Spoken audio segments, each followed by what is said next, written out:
दो कथावाचकों के साथ ऐसा क्या हुआ कि पूरा मामला जाति, राजनीति और धर्म की बहस बन गया है। एक तरफ अखिलेश यादव खुलकर बयान दे रहे हैं तो दूसरी तरफ बाबा बागेश्वर धाम भी चुप नहीं है। बात सिर्फ मारपीट की नहीं रही है, अब इसमें 50 लाख की कथा, अंडर टेबल पैसे और हिंदू राज जैसे मुद्दे भी जुड़ गए हैं। आखिर पूरा सच क्या है? नमस्कार, मैं अंजलि मिश्रा, आप देख रहे हैं 24 न्यूज। इटावा की घटना अब राष्ट्रीय बहस का मुद्दा बन चुकी है। 22-23 जून की रात उत्तर प्रदेश के इटावा जिले के दादरापुर गांव में कथावाचक मुकुटमणि यादव और संत सिंह यादव के साथ जो हुआ, उसने केवल स्थानीय राजनीति को नहीं बल्कि सामाजिक ताने बाने को भी झकझोर के रख दिया है। इन कथावाचकों पर ऊंची जाति के कुछ लोगों ने अत्याचार किया, उनके बाल काट दिए, अपमानित किया और उन पर झूठे आरोप भी मढ़ दिए।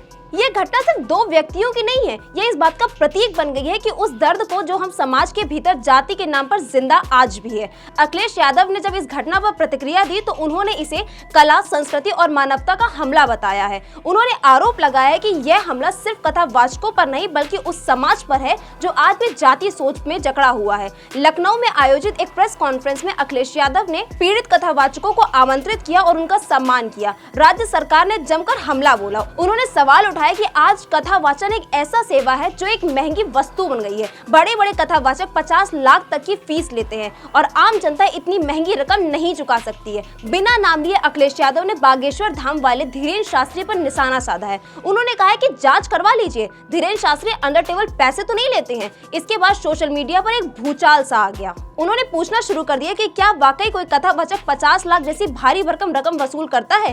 धीरेन्द्र शास्त्री इस बहस के केंद्र में आ गए।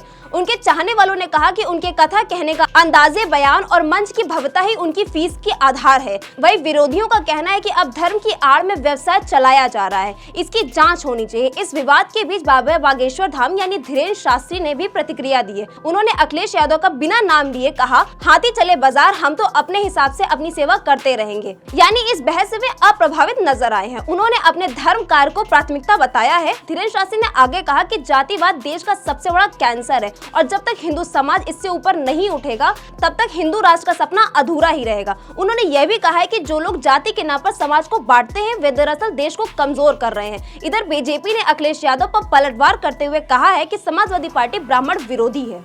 अखिलेश के धीरेन्द्र शास्त्री पर सवाल उठाने को भाजपा ने सनातन पर हमला बताया है, लेकिन अखिलेश यादव ने साफ कहा है कि यह ब्राह्मण बनाम यादव का मामला ही नहीं है बल्कि सही और गलत की लड़ाई है। समाजवादी पार्टी का कहना है कि उत्तर प्रदेश में दलित और पिछड़े पर अत्याचार बढ़ते जा रहे हैं। कथावाचकों के साथ इटावा में हुई घटना इसका ताजा उदाहरण है। पार्टी ने मांग की है कि दोषियों को सख्त सजा दी जाए और पीड़ितों को न्याय मिलना चाहिए। इस पूरे विवाद में अब सोशल मीडिया को भी दो धड़ों में बांट दिया है। एक वर्ग बाबा बागेश्वर के बयानों को राष्ट्रवादी सोच बता रहा है तो वहीं दूसरा वर्ग अखिलेश यादव की जातिगत न्याय की मांग को समाज में बदलाव की जरूरत बता रहा है। यह बहस अब टीवी स्टूडियो से लेकर गाँव के चौपालों तक पहुँच चुका है। अब सवाल उठता है कि क्या धार्मिक मंचों पर आज भी समानता की बात की जाएगी?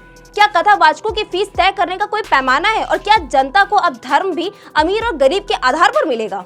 इन सवालों ने धर्म, समाज और राजनीति को एक जटिल बहस में उलझा दिया है। इस बहस में बाबा बागेश्वर अपनी जगह बनाए हुए हैं और अखिलेश यादव अपनी जगह। एक और धर्म का मंच है तो दूसरी ओर राजनीति की जमीन है, लेकिन दोनों के बीच जो सबसे अहम चीज है वो सामाजिक न्याय की है। इटावा की घटना केवल एक मारपीट का मामला नहीं है बल्कि ये एक सामाजिक व्यवस्था की सच्चाई का आईना है जिसे अब नजरअंदाज नहीं किया जाना चाहिए। इटावा की यह घटना, बागेश्वर की प्रतिक्रिया और अखिलेश की चुनौती, इन तीनों की गूंज एक साथ सुनाई देती है जो कहती है कि भारत को आगे बढ़ना है तो जाति, धर्म और राजनीति की सीमाओं से ऊपर उठकर सोचना पड़ेगा। तो सवाल अब यही है कि क्या हमारे धर्म गुरु और राजनेता इतना साहस जुटा पाएंगे कि वे अपने अपने मंचों पर सच्चाई और समानता की बात करें। तो ये थी हमारी खास की रिपोर्ट। आपको क्या लगता है इस पूरे मामले में? हमें कमेंट बॉक्स में जरूर बताएं और ऐसी तमाम खबरों को पाने के लिए देखते रहिए 24 न्यूज। धन्यवाद।